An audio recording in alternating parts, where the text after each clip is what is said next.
భూమి పిడికెడు పుట్టిలో రచనా దారిలో ఈ దారి నా దారి పోరు దారే రా. ఇంకొక పెద్ద మనిషి అంటాడు, పోరాటం ఆడుందిరా, ఆడనే కూడుందిరా, గోడుందిరా, గోడు గోడున ఏడుస్తుంటే రాడెవడు నీ ఒక్కరా అని. ఇవాళ మనము ఈ 8,000 జీతం తీసుకున్నా, 9,000 జీతం తీసుకున్నా, ఒకప్పుడు మన వాళ్ళు చాలా పోరాటాలు చేసిన తర్వాత, ధర్నాలు చేసిన తర్వాత, అరెస్టులు అయిన తర్వాత, లాఠీ దెబ్బలు తిన్న తర్వాత వీటిని మనం సాధించుకున్నాం. శంకరన్న చాలా స్పష్టంగా మాట్లాడిండు. మనం కూర్చున్న దగ్గర ఎవరు మనకేమి ఇవ్వలేదు. శంకరన్న ఒక మాట మాట్లాడిండు, మమ్మల్ని మనుషులుగా చూడండి అని. నేను అంత పెద్ద కోరిక పరిస్థితిలో కూడా నేను లేను. కనీసం మీ ఇంటి ముందర నుండి ఒక మోటార్ సైకిల్ లాగా చూడండి, మీ ఇంటి ముందర నుండి ఒక కార్ లాగా చూడండి. మనిషి అంటే చాలా గొప్పడు.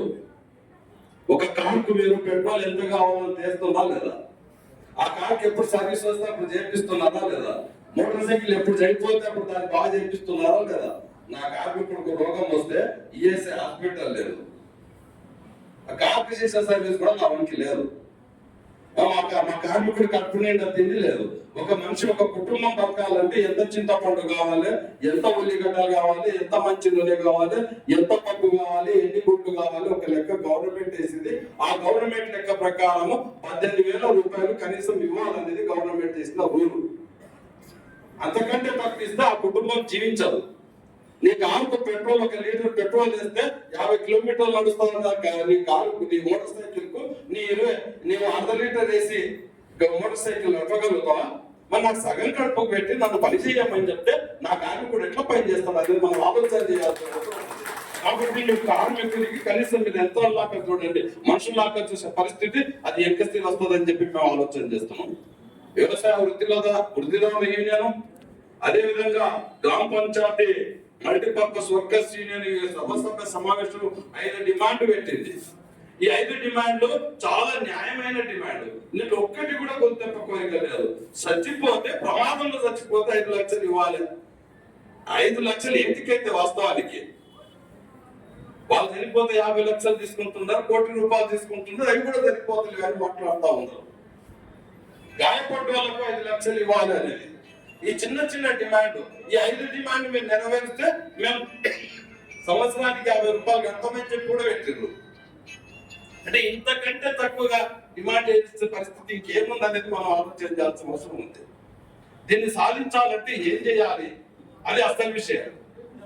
అన్న వచ్చిండు సురేందర్ రెడ్డి అన్న, తాను ప్రభుత్వంలో కాంగ్రెస్ పార్టీలో ఉన్నాడు, కార్మికుల ఎడల ప్రజల యొక్క సానుభూతితోటి తాను ఉన్నాడు. ఇప్పటికే మీ సంఘానికి సహకరించడు. ఈ డిమాండ్స్ ప్రభుత్వం దృష్టికి తీసుకుపోవాలి కూడా, తీసుకుపోతానని మనం కోరుకుంటున్నాం కూడా. మన ఆ నమ్మకంతో కూడా ఉన్నాం. కానీ మన విజయాన్ని సాధించాలంటే రాజకీయాలకు అతీతంగా మనం ఐక్యం కావాలి. ఎవరికి కడుపుని వస్తే వాళ్ళే మందు తినాలి.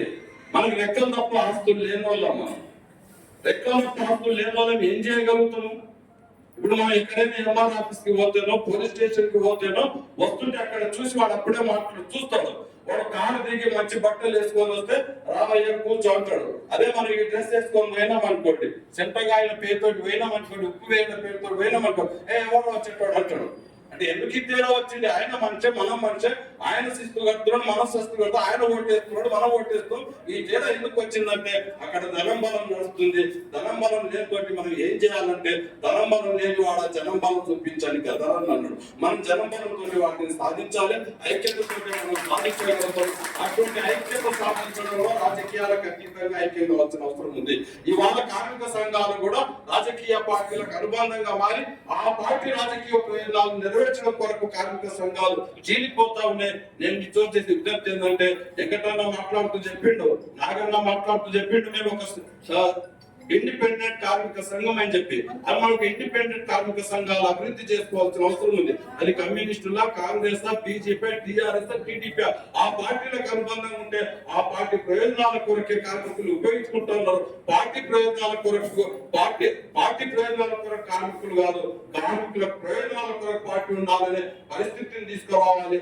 అట్లా తీసుకురాగలిగితే మనం విజయాన్ని సాధిస్తాం. మన కాడికి మనకు లెక్కేసుకుంటే మన వాళ్ళు చెప్పారు సుమారుగా 12,769 గ్రామ పంచాయతీలు ఉన్నాయని చెప్పి 129 మున్సిపాలిటీలు ఉన్నాయని చెప్పి 13 కార్పొరేషన్లు ఉన్నాయని చెప్పి ఒక లెక్క మనకు లెక్క వేసుకుని 50 నుంచి 60,000 మంది మనం వెళ్తాము.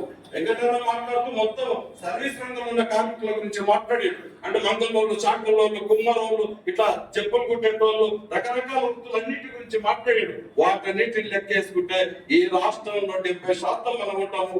70% మంది మాట ఇక్కడ వినడా అంటే కావాల్సింది ఏంటంటే మనం ఐక్యం అయితే మన కొరకు పార్టీలు ఉంటాయి. మనం ఐక్యం కాకపోతే పార్టీల కొరకు ఉపయోగపడే మనుషులుగా మనం ఉంటాం. కాబట్టి మన రాజకీయాలకు అతీతంగా ఎవడవంటే నేను కాంగ్రెస్ అని, నీ ఎవడవంటే నేను టీడీపీ అని, బీజేపీ అని, కమ్యూనిస్ట్ అని అనకుండా నీ ఎవడవంటే నేను కార్మికుని, నీ ఎవడవంటే నేను రెక్కలు తప్ప ఆస్తులు లేను అని చెప్పే ఒక పరిస్థితి మనం తీసుకొని రాగలిగితే ఈ సభకు ఒక అర్థం ఉంటుంది. మన విజయాన్ని కూడా సాధిస్తామని చెప్పి ఈ అవకాశం ఇచ్చిన మీ అందరికీ కూడా ధన్యవాదాలు తెలియజేస్తూ